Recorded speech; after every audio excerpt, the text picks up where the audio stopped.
Hey, what's going on, guys? It's February. Unfortunately, it's like 55 degrees, but we're going to talk about some of the Huntworth heat boost. This stuff's been phenomenal. We had some really cold weather, so we were able to test it out, see what it's about. I'm going to start off and tell you guys that the way this was portrayed to me seemed too good, but it's absolutely right. You know, this stuff is lightweight and it's super warm.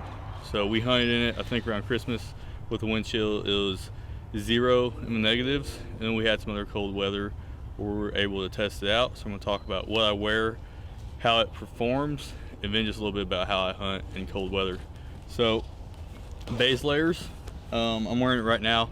It's a Huntworth base layer, top and bottom. Stuff's breathable, it's warm, it wicks moisture away. It's absolutely dynamite, something that really shines when you're hunting cold weather. I mean, I'm overdressed right now, but I'm not a fan of being cold, so I do that a lot. This coat here, it's the Heat Boost Matterhorn, and it is absolutely insane. You're not super bulked up when you're wearing it, and just this and these base layers is all I needed. With negatives, 0, temperatures like that didn't bother me at all. You got your pockets on it. Got a chest pocket I really like for my phone. Keeps it up here, easy to get. I've got it in this coat right now, right there. These bibs, same thing.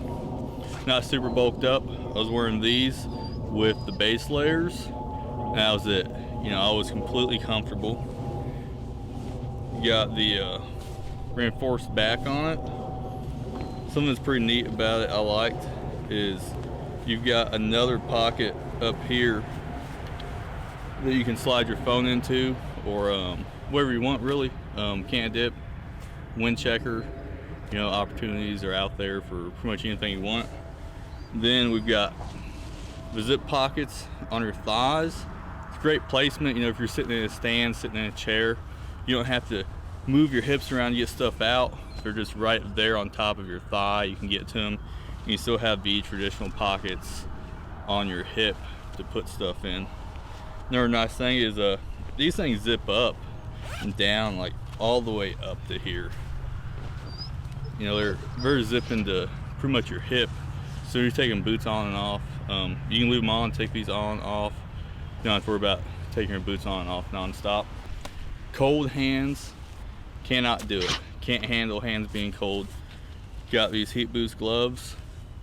You know, what's cool about them is they're not super bulky. You can still get dexterity in your hands with them, but I don't like to shoot with the glove like this on my firing hand. So what I do is when I get on stand, I'll take my right glove off, and then I just throw it under my jacket while I'm on stand. It keeps it warm so that when you're done, you can pull that glove out and put it back on, and you're not putting your hand in a cold glove. And then in my pocket, I'll have a hot hand. So I'll be able to stick that hand in there and keep that firing hand warm, and be able to use a call, remote for the dogs, or whatever I need to do. And like I said, that glove's under my jacket, so it's warm as well. Now the rest of what we got is boots. I'm wearing Crispi boots. I can't afford the insulated boots, so I've just been running the non-insulated Crispis. And with decent socks, my feet haven't been bad. But you know, we're walking into the stand, we're sitting there 15-20 minutes if it's blank, so I'm not sitting in one spot for 6 hours, so I might not recommend it for something like that.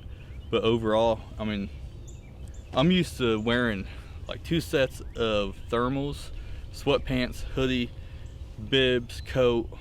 I mean, you can't move, you're overheated if you're walking, and you're still a little bit cold. This Heat Boost Matterhorn is the best lightweight and keeping you warm stuff I've ever worn. I wouldn't talk to you guys about it if it wasn't. I wouldn't suggest it to guys that are wanting to stay warm, looking for some good cold weather gear. So this is what we've got. Hopefully we get some more cold weather so we can bust it out and wear it some more. If not, that's fine too. I've got a bunch of other really good Huntworth to wear. We're just going to try to put some more coyotes in front of the dogs for breeding season, and then waiting for spring and summer for the real action to start.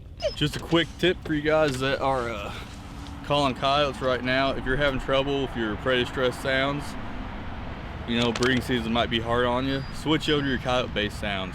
You know, give the predator stress a break if it's not calling coyotes. It can definitely get coyotes to come in this time of year, but that's not what we think is the most effective. Especially with the dogs, we can't run predator stress anyways, but we're playing coyote-based sounds, howls, pup stress, some fights, breeding sounds, all that coyote-based stuff that's all we're running right now in February. And you know, we didn't get this coyote killed, but we just call it coyote in. And we've been pretty consistent this month with calling coyotes. So if you're having trouble with it, check out the coyote-based sounds, see if that helps you get more coyotes.